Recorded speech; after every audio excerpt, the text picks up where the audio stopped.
any questions?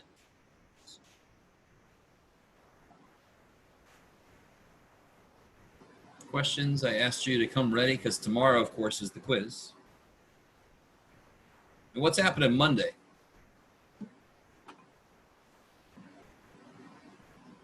Anything but school. Yes. There will be no classes on Monday. Monday is a holiday. Monday is Labor Day holiday. Or as I put on another class's sheet, for some reason I said Labor Day birthday. I love it. So however I call it, it's a day off. So we celebrate Labor Day by not laboring.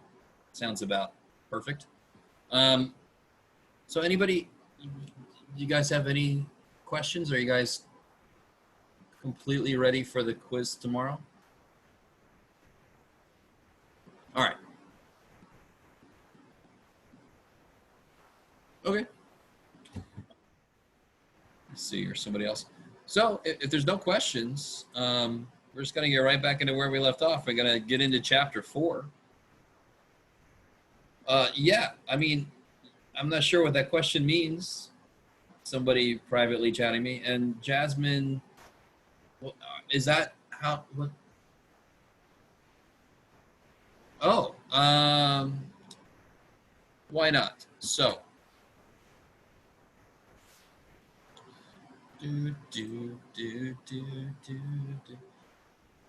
okay. So I have a request to give you practice problems. So I will give you practice problems that I've already given you. Here they are.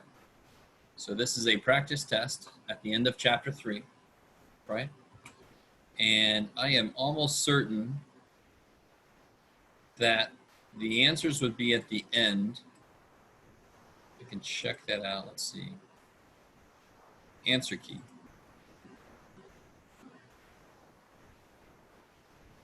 Of course, I mean, look at all that. That's the try it. Let me see. So chapter 3. Here's practice test. Oh, they only give the odds. Oh, it's too bad. All right, sorry. So, I mean, yeah, if you want to, this is a valid question. If you want to look through the list here and identify anything you want to try out, or I don't really have a, I think I said I might do some kind of practice something, but I mean, this is, you could do the odd problems from this. You have the answers in the back of the book. Homework is a lot already. So normally people don't even have time to try a practice test or a practice quiz. Let me see. I mean, all right. You definitely should be able to do something like this one, right? In interval notation. You know I'm going to give you a piecewise function to graph. You know that. We went over those a few times. So you know I'm going to give you one of these. So it really is up to you. I mean, do you see a problem you want to try and then we'll do together? That's fine to do. That's a perfectly valid question. You can ask me any question about any problem in the book. We can work on it together as long as it's not from some section we're not in yet. What's up, Brian? Oh, I was gonna ask, like, is it for that number 8 for the piecewise? We can use any numbers in between -2 and 3, right? Yeah. Oh, somebody's chatting at me. Can you give us practice problems so we can see if we? Okay, I'm not. This is what we're talking about right now. Yeah, the quiz is at the end of class tomorrow. So these are practice problems. They are the practice test at the end of chapter 3. I'm asking you right now, if you look through these, are there any you want to do right now and then do them together? See, I'm not going to guess at what people have trouble with. I need to know. I need you to let me know.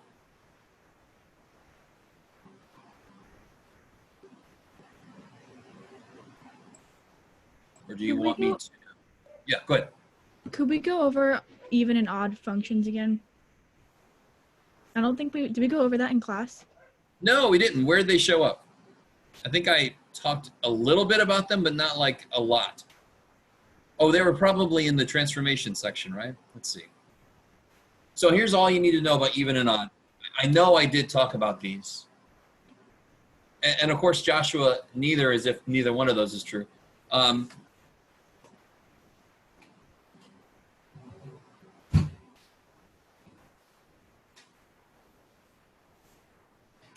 So here's what's kind of nifty. You might want to stop sharing.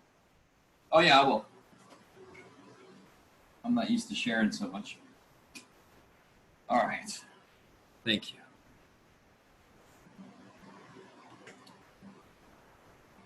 So I talked about even and odd symmetry briefly earlier this semester.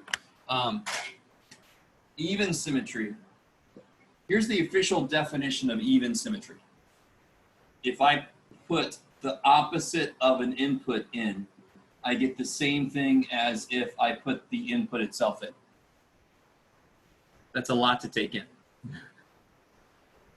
The way to remember this is the most basic function that has even symmetry is x squared. And of course the power is even, so that kind of makes it nice. So if I have, for example, if I have this function, what is f of -3? 9. 9, which is the same thing as f of 3, right? Is you guys with me? Yeah. Yeah. And the way to show that in general is, what do you get when you put f of -x? That would be this. And what is this? How do you simplify this? X squared. Yeah, which is f of x. So you just proved that f of -x is f of x. That's exactly what an even function is supposed to do. And of course, visually, what's that going to mean? That means if I have an input and I have an output there, then the negative input better have the same output. So that's why like a parabola would definitely follow that. It's not the only thing, but Okay, that makes sense. cool. And then odd symmetry. So that's even symmetry. Odd symmetry would be if you plug the negative of the input, you get the negative of the output. And you could probably imagine that a good example of that would be x cubed. Right? When you put a 2 in, you get 8. When you put a -2 in, you get -8. So when you put the negative input, you get the negative output. So an example of neither. Well, let me give you an example of odd first. What about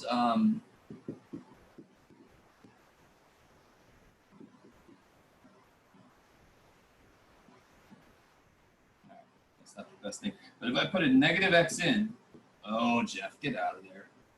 If I put a -x in,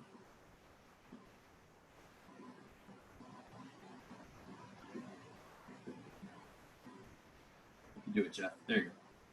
I'll get negative x cubed minus -x is plus x all over -x, right? Actually, does that come out to be even? Yeah, that comes out to be even. I love it. So let me put together. You put together better. So obviously, if you had this kind of problem, I was trying to keep away from doing this. Can you see how that's going to be odd because it's just the sum of two odds? Yeah, that makes sense. Okay. So obviously, how to get neither, the most basic way to get neither is to just have a mixture. It can't be even because that's there, and it can't be odd because that's there. Okay. So later this semester, we're going to talk about trigonometric functions, cosine, sine, that kind of stuff. And the even and odd symmetry thing is going to become kind of a big thing of part of what we're doing.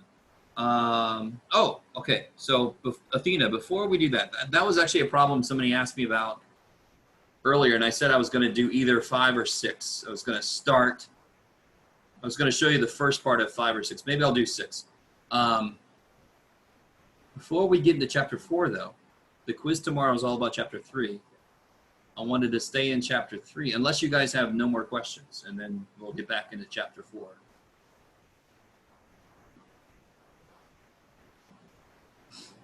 Yeah, sure. Anything that you had to do in chapter 3 could show up on the quiz.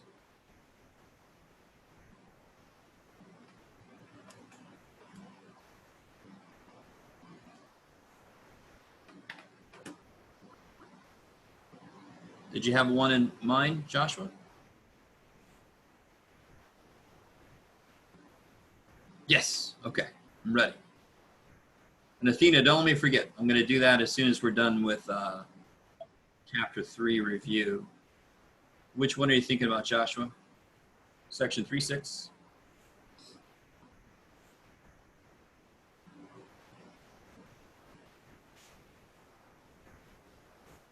The last ones. I guess that's these down here, right? 42. Okay. The tolerance. So let me see. The true bearing. All right. When you have a tolerance for something, not a tolerance for like weird people or something, but I mean tolerance in machining stuff. So ball bearings. It should kind of make sense that they have to be a certain diameter, or else they'll either fall through something or they'd be too big or something. So the tolerance for this type of ball bearing that we're dealing with is 0.01. I wish they would say, inches, because that's what we're talking about. If the true diameter of the bearing is to be 2 inches, and the measured value is X inches. So does anybody understand what the word tolerance really means in this situation? Less than or equal to 0.01. What can be less than or equal to 0.01? The difference of the measured versus the true. So it's kind of like the word tolerance makes complete sense. So if you had a ball bearing and you didn't want it to be too small or it would fall through something, and you didn't want it to be too big because then it won't fit into something else, it's how much deviation you can tolerate, how much difference you can tolerate.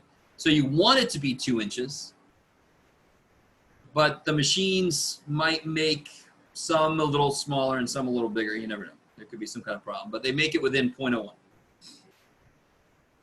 So so if the diameter is X inches, how different is that from 2 inches?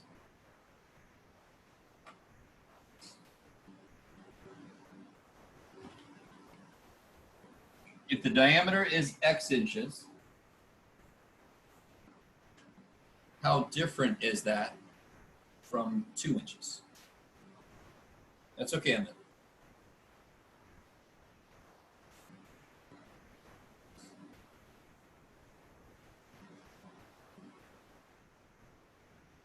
Diameter is X inches. I want it to be 2 inches. How different are those? X minus 2 or 2 minus X.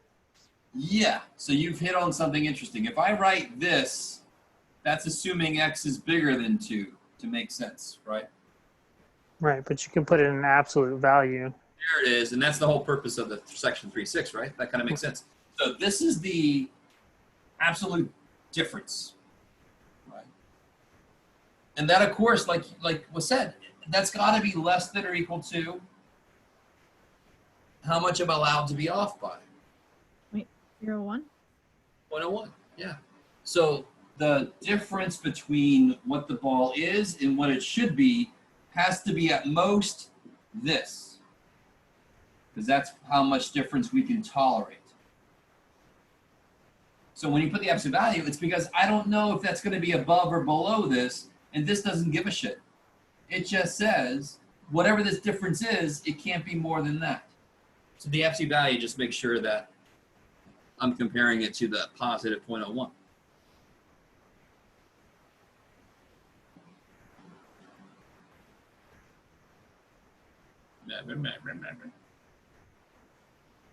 Is that all right? I mean, well, it's got to be okay because we basically just finished that problem up. So that's going to make that problem easy. So it's okay if you hit a word like the tolerance and you're not sure what the hell it is. Just ask, or Google, or yeah, okay. What's going on tonight? You guys doing okay? I know you have questions. I know you do. That's what the homework is for, is to generate questions. You guys realize that? The homework is there to generate questions. Shy is, yeah, it's true. If you're really, really shy, you can private message me like people have done. That's fine. 42 on 3.7.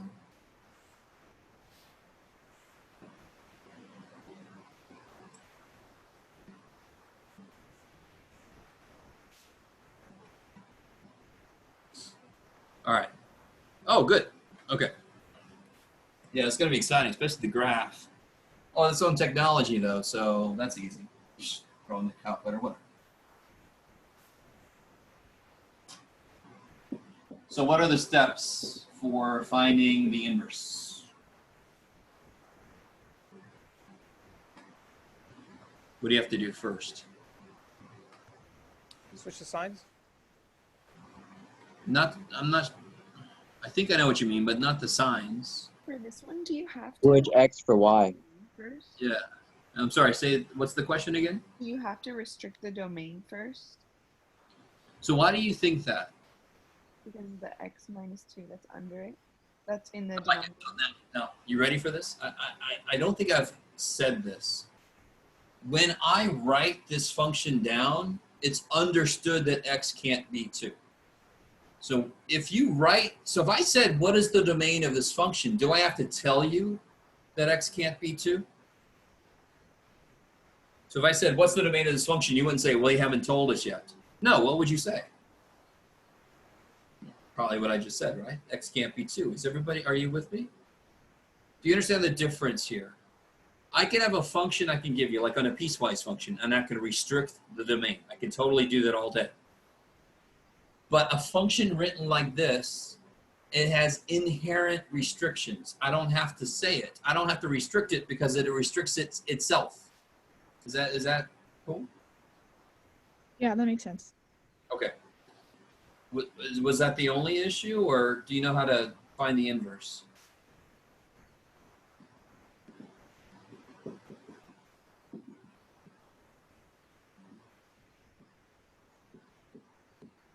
So now you got to solve this, right?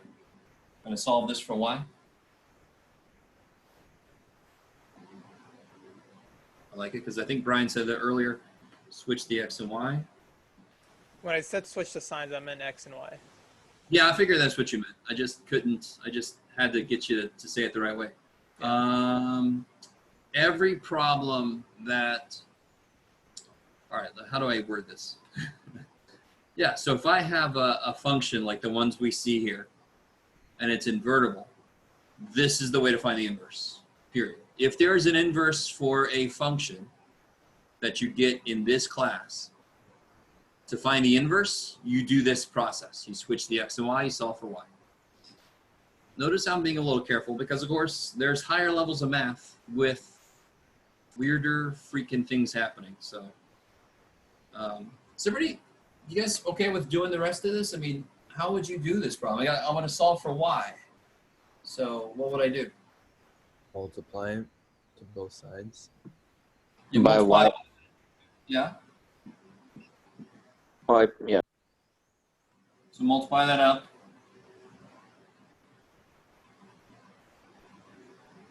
Then what? I'll Factor get out you. the x. Say again? We could factor out the x, right? But do you see how that's just going to get me right back to where I was? Add 2x. The only variable I care about. Would What you do I add, Divide by Y. would you add 2x? Yes, because where's the variable I care about? There it is. What do I want to get rid of? That thing, right? The idea of how to solve for a variable doesn't give a shit about anything. It just says, okay, what variable are you interested in? Get it by itself. What variable do you want? Get it by itself. That's all it does. So I want the y, get out of here. And then, of course, the last step. Now you divide by. Now I divide by x, yeah. So now I got, what was it, f? F inverse is this business.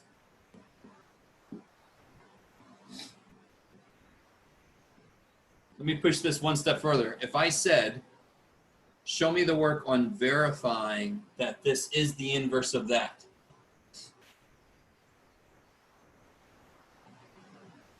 Verify that this is the inverse of that. How would you do that? Do you know what that means? Plug in. You plug in. Yeah. Plug I in was- what? The Plug in everything inverse to into f of x. Yes, I love it. So you'd have to do f. It doesn't really matter what you plug into what, but you could plug one into the other one. So this would be f of 2x plus 3 over x. So that gets really interesting. That'll be 3 over this thing shoved there minus 2. Now look at that. That is beautiful.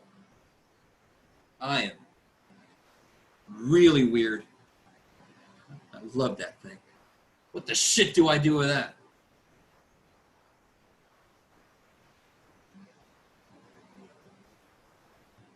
Why is that? Denominator? Say again? Find a common denominator? The common denominator. Exactly. Because I have fraction internal to another fraction. If I could just get that together, I can multiply by the reciprocal. Right? So, of course, this guy needs x, right? 2x minus 2x is dead. So I get 3 over x.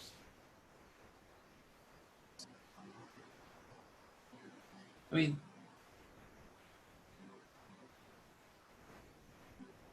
is everybody cool with what just happened? Yeah. Anytime you have fractions inside of another fraction, you want to consolidate them because then you can just apply the So now I can just multiply by the reciprocal. And then 3's cancel and I get x, and why is that good?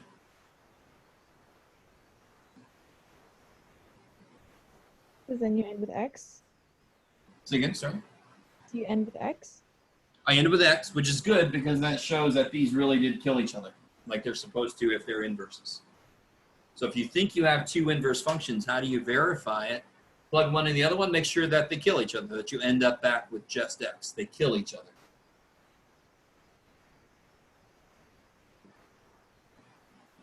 All right, this is, I call this my hopeful Tai Chi. I'm hopeful. Okay, I had a privately chatted question. Is that okay with that one? It has to be because we finished it. So, hey, all right. So I had a question from 3-6. Number, where'd it go? 6 and 3-6.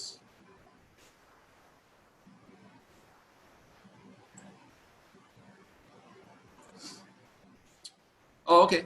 Describe all numbers. Okay, so this is kind of cool. Let me show you this. All right. What kind of sucks about this course for me is there's a lot of topics, too many for me to like teach you because you're supposed to come in with some of it. So we do review it. So, but this is a little snippet of how I introduce absolute value stuff to people for the first time. I know this doesn't directly answer the question. Just hang on. In fact, let me finish reading it so I make sure. Okay, sure. How can I interpret what this says? What does absolute value tell you physically?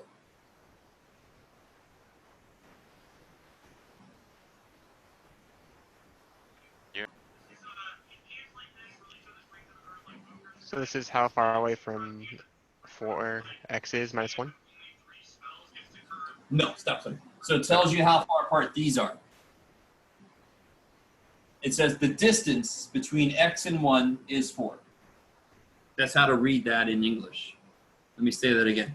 The distance between a number and 1 is 4. So you can actually solve this visually. Here's 1. What number is 4 away from that? 5 to the right. Good. So if you go, I like the way you said it. 1, 2, 3, 4, you get at 5. And what if I go the other way? -5. -4. -3. -3. Thank you. Oh, 1, 2, 3, 4. Yeah. Okay. All right. So I don't know if you guys have seen that before. Maybe it's been a while. I don't know. That's the correct way to introduce absolute value equation solving. I don't introduce that because you're supposed to come in already having seen it, and I just review it real quick. But that's how I do it. Now, when the inside gets more complicated, I can't make a picture quite as easy, right? What if it was 1/3 x minus 7.2? Oh, screw this. I'm not going to do that. But the idea actually still stays. So this problem says, this is number 6 here. Am I still? No, thank God. Let me show you what this says. Pop. Describe all numbers x that are at a distance of 1/2 from the number -4. So let's look at this one again. This is going to make me dizzy. This is all the numbers x that are at a distance 4 from the number 1. Yes? That is like the hyper-technical way to read that.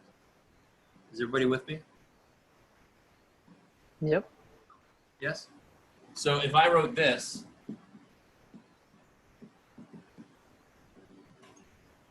can you say that in words? This is all the numbers x that are at a distance of what? B. B away from A. So now you can take the number 6 and put it into this form. So just do the reverse of what we just did. Does that make sense, person that chatted that to me? Person? Okay, good. Thank you. So that was number 6 from section 3.6. Okay. See, this is good. This is good. See, that's fine. That'll work. For my very, very shy people, you just send me the message. Did I miss anything here? No. Okay. And please don't take it wrong from me if I ever make it seem like, man, you should know this. I really try not to do that because I don't know what your background is. I have no idea how long it's been since you've taken math. I do because I looked at the survey, but not everybody filled out the survey. So some of us haven't taken math in 10 years, and some of us took it last summer. But to be honest, it leaks out the head pretty fast either way. So I'm okay with any question. You're not going to like disturb me if you ask a question. You're going to disturb me if you don't. Problem like number 18. Okay, see you, Garrett. Number 18 on section 3.4. Let's see what that one is.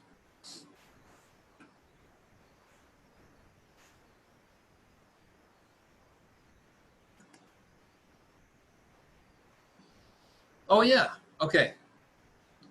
So do you see what I mean when I say Russian? Oh, I'm sorry. Let me share this with you guys. Russian nesting dolls. When I look at this, I see Russian nesting dolls. If you don't know what those are, I'm sorry. It's not just an excellent thing on Netflix, which is true. It's very good. I'm just going to take H. What am I going to do with H? I'm going to shove it into what?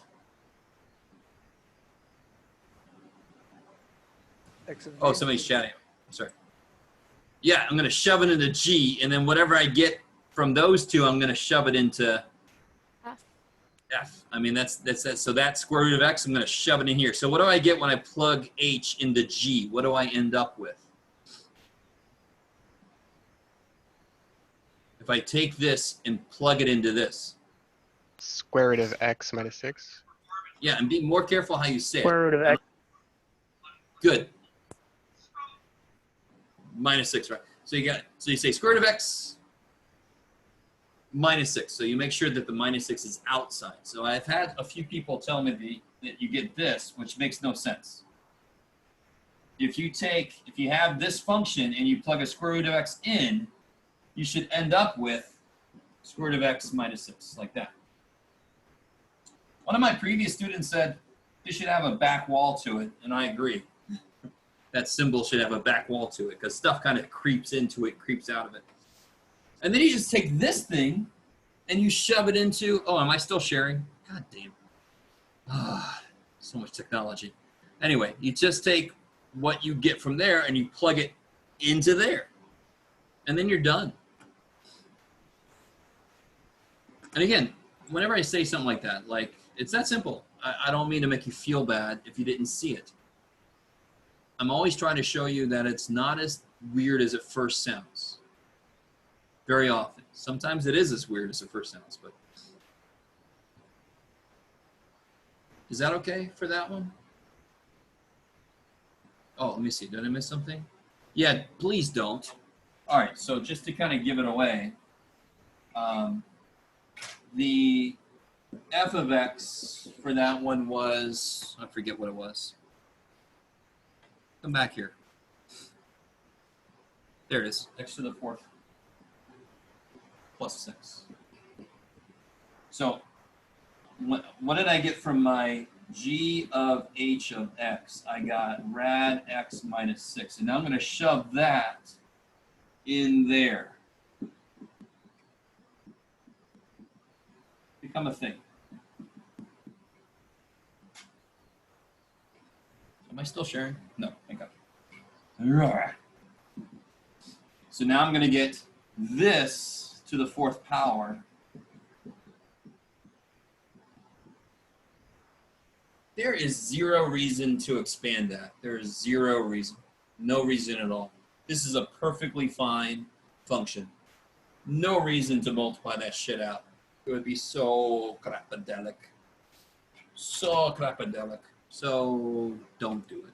I understand that sometimes it's a little confusing maybe about when you have to keep going or not, but I think I said before, if it's above a 2nd power for like a functional problem, unless I say to keep going, don't keep going. If it was squared, I might say, yeah, do that. That's quick. Is that all right? Let me see, I feel like I missed something here. Let me go back. Let me see. Shit. Joshua, did I answer your question? 18 on section 3.4. Oh, that's the one we just did. Yeah. Keep it unfoiled. Yeah. And then I got a private question, 3.5, number 81.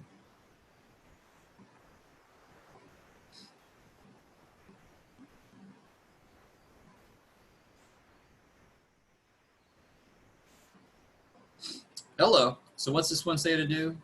Oh, I love this kind of problem. Hello. Little hint. This is f of x right there. This w. This is my function. W for Waller. What does this transformation? I don't want any of that shit. What does that transformation do? You're showing the whiteboard. I'm sorry. Yeah. Please just tell me when I do that. I'm not going to take it personal. So there's the function that we're dealing with in section 3.5. And this is number 81. What kind of transformation is this? What would it do to a function? To the right two? Yeah, that's it. So you just take this whole function, move it right to. So pick some points that you can see, like that I can see for sure. That's going to go 1, 2. That I can see for sure is going to go 1, 2, right? Just move some anchor points over and then retrace the shape of the graph and you're done. Maybe it's the form that the question is in, but I mean, what would this do? 78. And drop it Down down. 2. Drop it down 2. What would this do? Flip it. Flip it. Over X. what? Sorry. Say it again. Is the X Flip or it Y? over. Yeah, you tell me. I don't know. Oh, flip it over the Y. Flip it over the Y. Nope. I got somebody X. chatting. Flip it over the X. So how the hell would you know, right? It's like, what the shit? How would I know? Well, the negative is on the outside. What does that mean? Whatever F was, whatever the outputs were, there they are. There's all the outputs. They become the negative of what they were. So that becomes -5. That becomes -1 there, right? I mean, you guys understand? You don't have to Yeah. You don't have to memorize what that does. You don't. I don't. I just see that the negatives on the outside is going to affect the output. So of course it's going to, if it's going to affect the inputs, if the negative was on the inside of with the X, then it would go this way. It would flip around the Y-axis. Which, what is this? What kind of function is this? Can somebody tell me? What kind of symmetry is there? Is there any symmetry? Is there a mirror there somewhere? Yeah, it's an even function, right? Totally even, right? So this is definitely a little more complicated than a parabola. In fact, it looks like it might be a trigonometric function, like a sine wave, if you've ever heard of that. This actually looks like it might be, well, it could be a shifted sine or cosine. Anyway, too much shit. All that matters is it's even. So if I reflect it around the y-axis, what happens? It looks the same. Looks the same. It's crazy. Which, if you remember, f of -x equals f of x means that a reflection around the y-axis becomes the function again. It just lines right back up on itself. Is that, see how everything comes back together? Isn't that crazy? Whatever you say, Jeff. All right. Anyway. Let me see. Did I miss something? I think that's everything that I've gotten. Okay. Oh, it's okay. Trust me, I understand, because this is a little more general way to write it. But that's why I love this problem. It's just saying it doesn't even matter what the function is. If I see a -2 after it, it's just going to drop it down too. No matter what the function is. It could be anything. Okay. All right. How are we feeling? Are we feeling better? So if I did give you some kind of a practice, it would look very much like the practice test that's in chapter 3 already. So if you are somebody who has finished all of chapter 3 and you want more practice, do the practice test. Do the odd problems on the practice test. You can check your answers. No worries. Is that all right? Okay. So what I want to do, if there's no more questions, I want to answer, I think it was Athena, maybe? Question from chapter 4. Is that right? So those of you who haven't gotten here yet, you're going to appreciate the hell out of this. So let me show you this problem. Okay, here we go. Have you seen this problem yet? Number 6.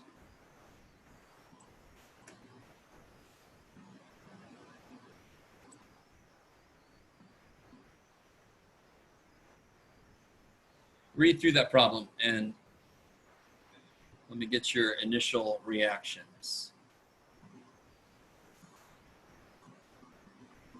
You can be honest.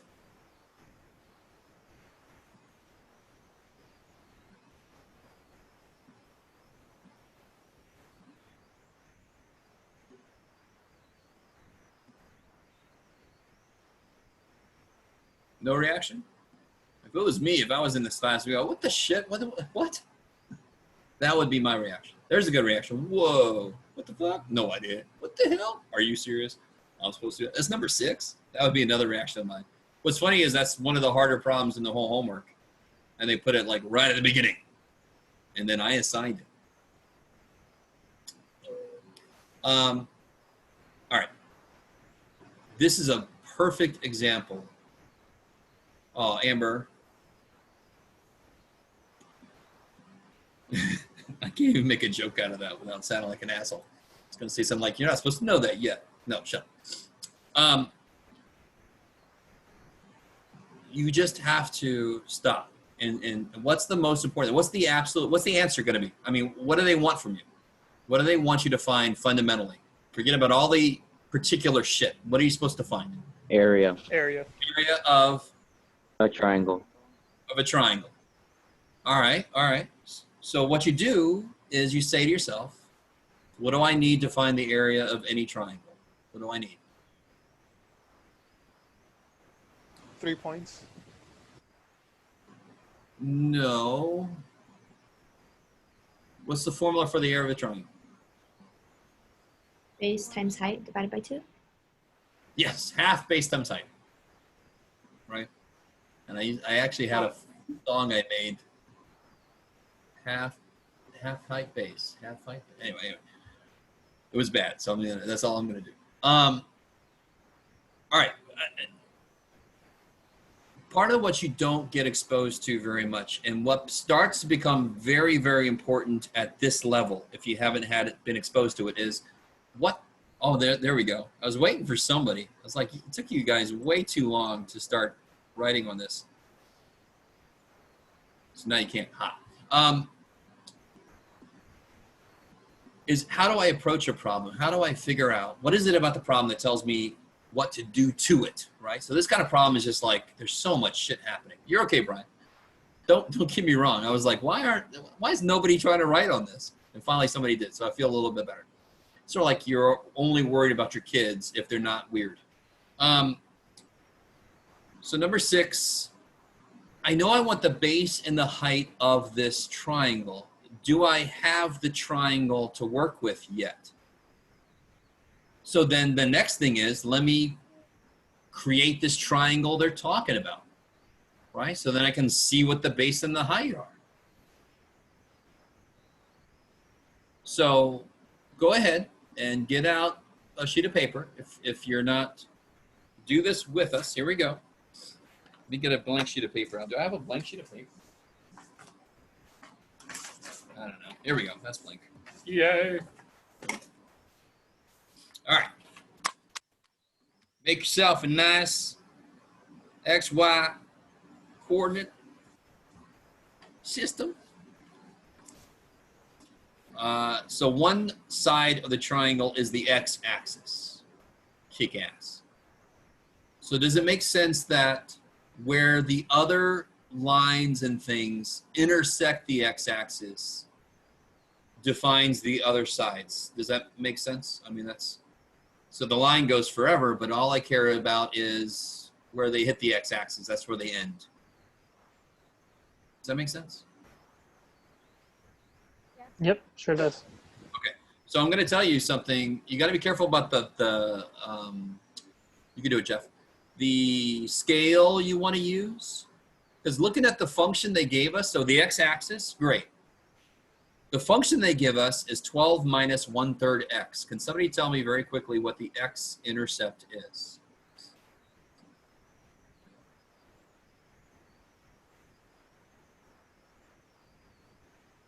It's 12. That's the y-intercept. It's the y-intercept.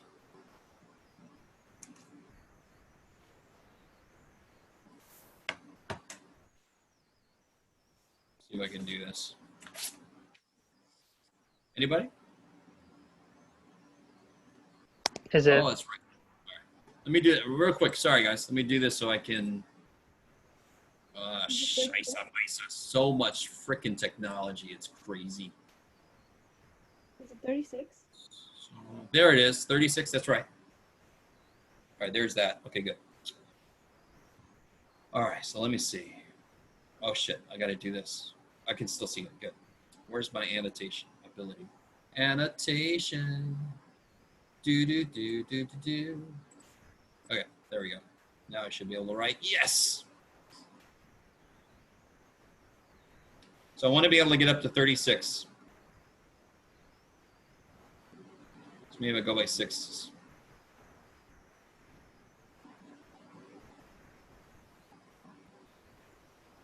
Become a 36. Right? Are you guys with me? So this is going to be one side of the triangle is going to be along the x-axis. The other side is going to be along this function. Now come at me with the y-intercept. 12. 0, 12. Yeah, so let me do about twos here. Why not? So here's this line. Okay, for me, that's really good. So it's not this triangle, is it? Because it's got one more side. Now this is where things get more interesting. Line perpendicular to f of x that passes through the origin. The fact that it passes through the origin kicks so much ass. There's no y-intercept for that, right? All I need to know is the slope. Are you guys with me on that? If I know the slope, I know the function. I'm done. So what's the slope of the line perpendicular to this? What's this guy's slope? I'm sorry, go ahead, say it again. 3. 3, exactly. This guy's slope is negative 1/3. Perpendicular slope is completely opposite. Reciprocate, change the sign. So what's this function's function? What is this function? Function. What's the function? Well, the inverse slope of negative 1/3 would be 3, right? Right, we got that. And then we know it passes through the origin, so that means the y-intercept is 0. So it would basically be y equals 3x. Big X, okay. And so let's plot that on here. So it goes through the origin, and then it's up 3 over 1. So if I do 6, that'll be at 18, won't it? So if I do 3, that'll be at 9. That's a little bit easier.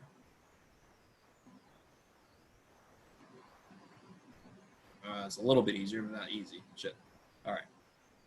So that's starting to look a little bit more like triangle. Now, my scale sucks because I'm doing this by hand, but where definitely is the right angle? This is a right angle triangle. There's a right triangle. Where is the right angle? Is it 1, 2, or 3? 3. And if you're like, yeah, it's 3. It's totally 3. How the hell does she know that? Because it's freaking perpendicular. It's freaking perpendicular. So that's by definition. Oh, maybe not by how I draw it. So that's the right. So what is this? Now this is interesting. There's several interesting things here that make this harder, but let me stop right now. Do you understand the process I went through to get to this point? I mean, at some point you have to create the triangle or else you've got nothing to work with. So I'm hoping that this step is not a mystery. You're going to have to plot this out. Let's see how if I can stop. I'm sorry, go ahead. I was just going to say, do you think you have to plot it for the problem? You can't just do it like algebraically or think it in your head? No, you're right. There are other ways to do this. It's just you got to really be on top of which side is which and what thing gives you what you need. So yeah, there are other ways to do this. You don't necessarily have to graph this. You're right. But it makes it a little bit easier as an anchor. It's a visual anchor of what's going on. Okay. Notice that this side ends right there at that point, right? And what is this length here?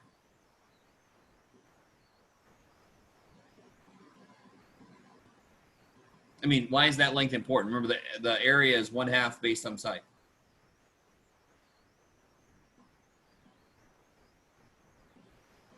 It's the height.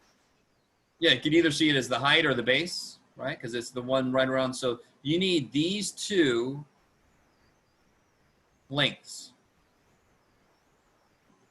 Because one is the height, one is the base, depending on how you want to situate it. So do you see how that point right there is involved in both of these lengths, right? So if you figure out that point there, you can figure out this distance and you can figure out that distance.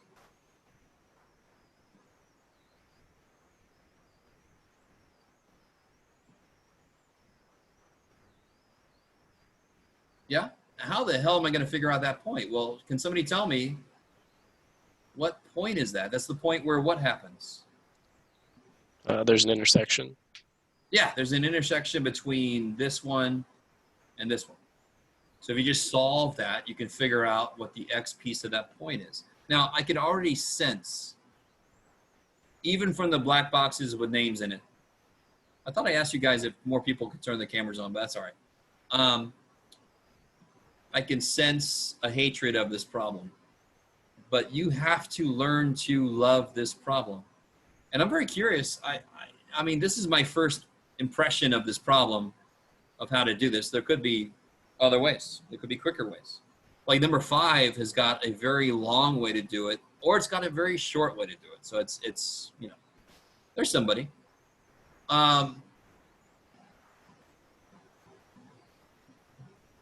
The more important thing about what the answer is to this problem is, what about the problem told me to do what I did? Because I'm not going to give you number 6 ever again. You're never going to see this problem ever again. Could you see a problem sort of like this with some of the same ideas? Yeah. So it's more important you understand, what did I get from the problem that told me to do what I did?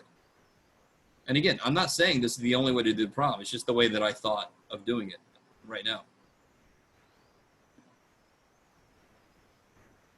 So I wanted to draw the triangle out to get a feel for what's going on.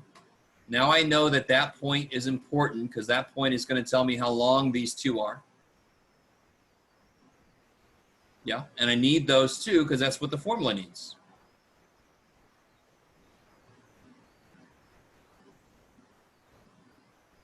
So how do I find that point? Well, I just have to take this equation of this line and set it equal to the equation on that line, right? So 3x equals negative 1/3 x plus 12. Okay, so that's about how far I want to take that. I at least wanted to get that started. It's not very satisfying to tell you you have to learn to love this kind of problem, but it's not that you have to learn to love it. You have to learn what to look for. You have to learn how to put together what they tell you. Because I know how it feels to read through this problem at first and go, how the shit would I know problem? But I know the area of a triangle. You have to know the area of a triangle, the formula. The formula tells you what you need. How do I get what I need from what they give me? That's fundamentally what drove me in this direction. Okay, maybe. So if you can find that point, you can find this distance, and you can find this distance, and then you can throw them in the formula, and you're done.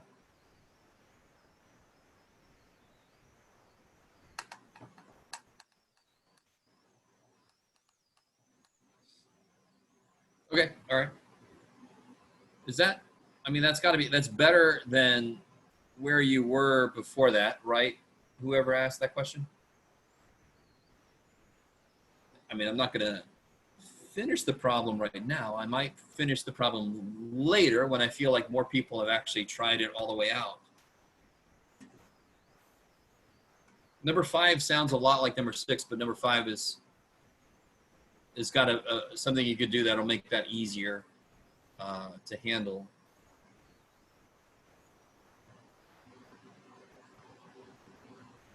So number 5 is a lot like number 6 in that you should really graph it out so you can see what you're working with. Okay. Anything else, guys?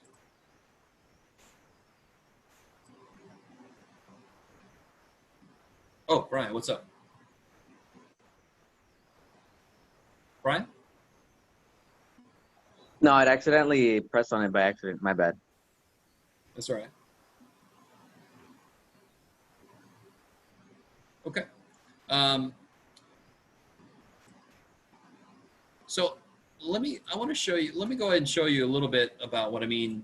That first problem in 4.2 might have you feeling really concerned about the rest of the homework, because normally the first problem is easier, at least.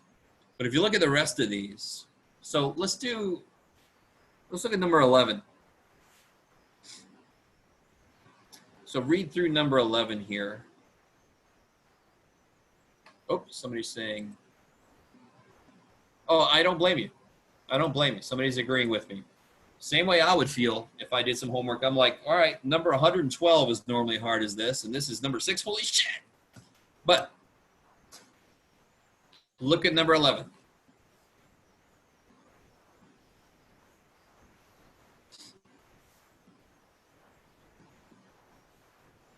There are a couple of ways to do this. But the first step is the same.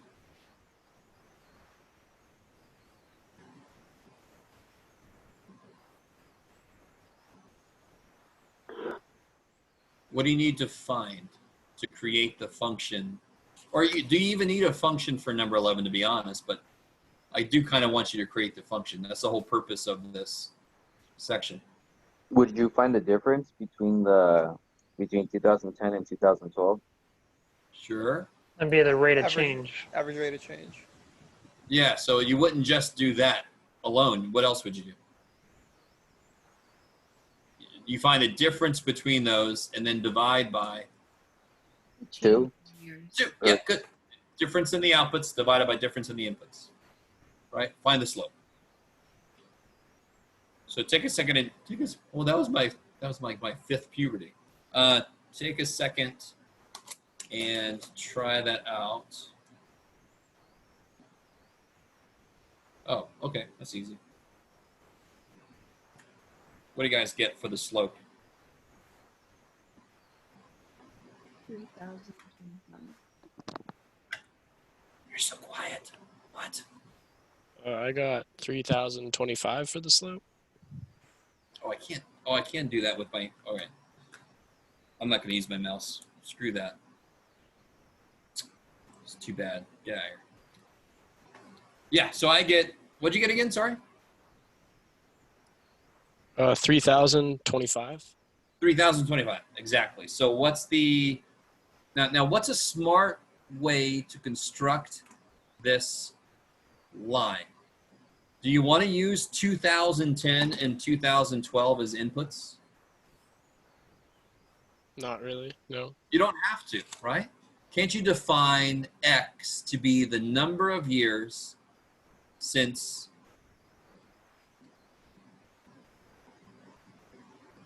(2010) exactly, right? You've seen that before, haven't you? You've seen problems like that. T is the number of years since 2002, blah, blah. Now, why do they do that? So they don't have inputs that look like 2002. That's why. Yeah. So what are my 2 points that I'm working with? So the slope was 3,025.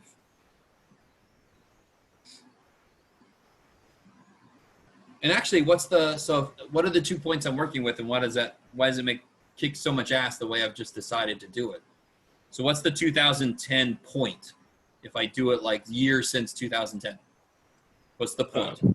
It would just be 0. 0 point has 2 parts. 46,020. Okay, thank you. And then it doesn't matter what the other point is, to be honest, because you already know the equation, don't you? Because what's special at the point we just said? That is Oh, the what? The y-intercept. So then we know the value of B. Does that look right for you guys? I don't know. Looks like I'm flashing. Who knows what kind of sign? We know the value of B. So the equation I'm working with then is 3,025x plus 46,020. Yes? Do you guys see that? All right, so the kind of problems this section is about is that kind of problem. And I'm not going to say it's going to stay at that level. This is really, really easy. Should be. But it's not going to be like number 6 the whole way through, okay? Just to show you that don't let the first problem intimidate you out of the whole thing. And of course, then now that I've got the function put together, I can predict the population whenever. What am I going to input for number 11? 6. 6, thank God. Don't put 2016 because now you're talking about the year 4,000 whatever. And who knows what's going to happen. Yeah. Yeah, when they wrote this book, they didn't know 2020 was going to happen the way it did. So Functions change. Holy shit. All right. And number 12 shouldn't be that big of a deal. It's just that's going to be the output solved for the x, right? Not a big deal.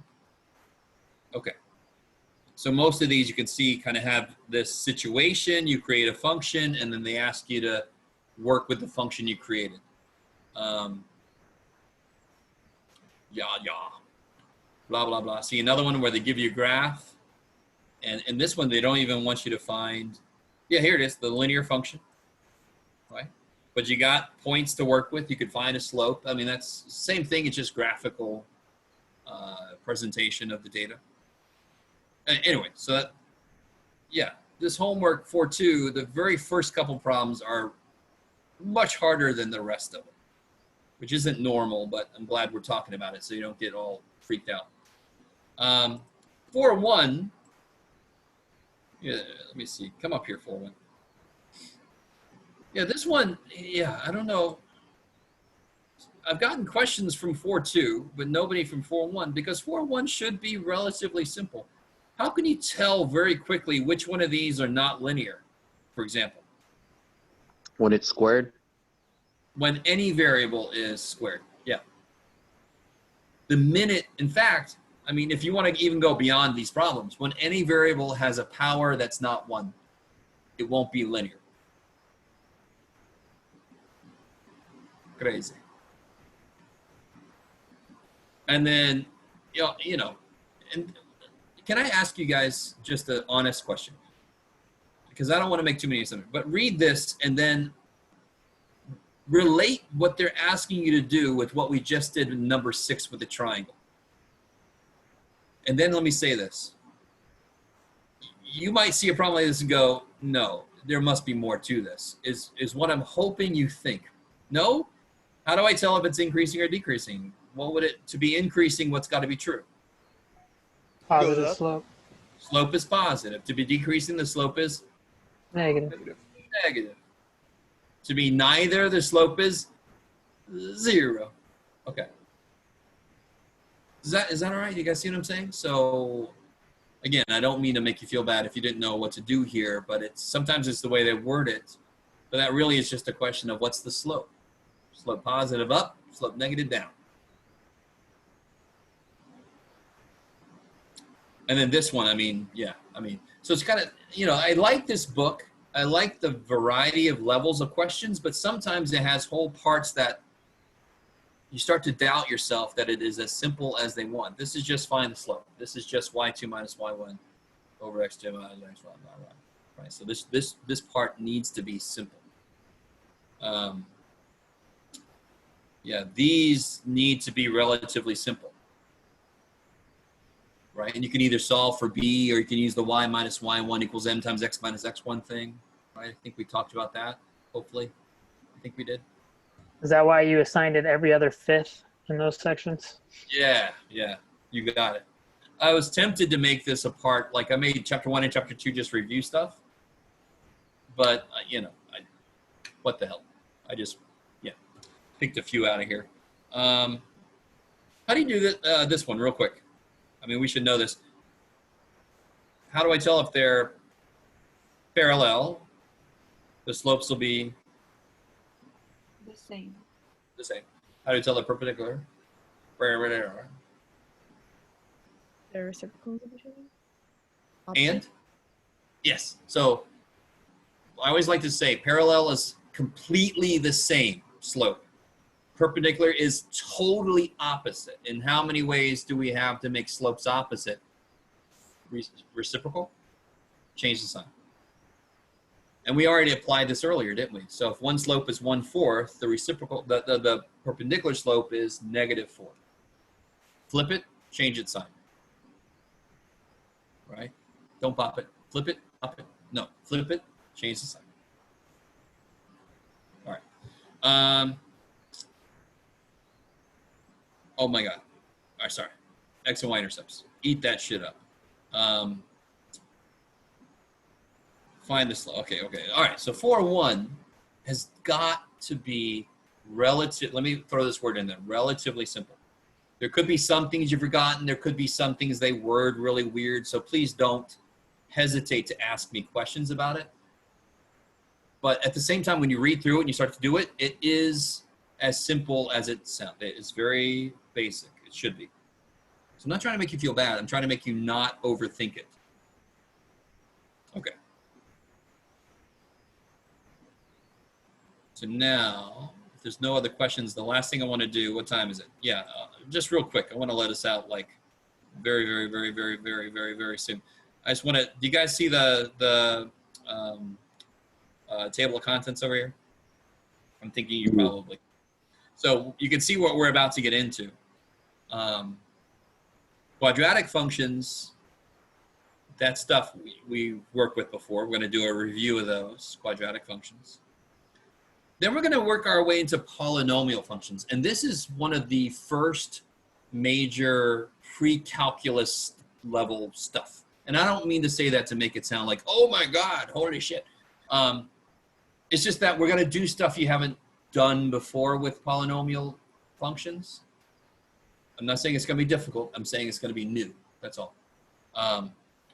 So zeros of polynomial functions, how to graph things easily by hand. So we will have a lot of graphs created by hand. Okay. So that's what's coming up for us in chapter 5. Otherwise, I think I am done with what I wanted to say. She made it a little further than I thought I would, which is good. Is there any other questions about anything? You guys remember about the extra office hours tomorrow? So you can come to those if you can. And I'm always here at 5 o'clock before class if you want to ask questions. Okay. So I'm going to say we're officially done. So if you want to leave, you can. If you have any other questions, hang out, let me know. Thank you. Thank you. Sure. Thanks. Professor, Yes. our quiz is tomorrow, right? Quiz is tomorrow. That's right. I moved it. It was originally today, and I moved it to tomorrow because I felt like people needed a little more time. Just chapter 3, right? Just chapter 3. That's right. Oh, okay. Okay. Yeah. Cool. None of this chapter 4 stuff we've been doing. Yeah, it's just chapter 3. Okay. Thank you.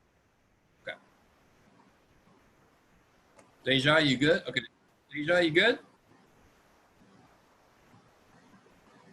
All right. I'm out of here. I'll see you tomorrow.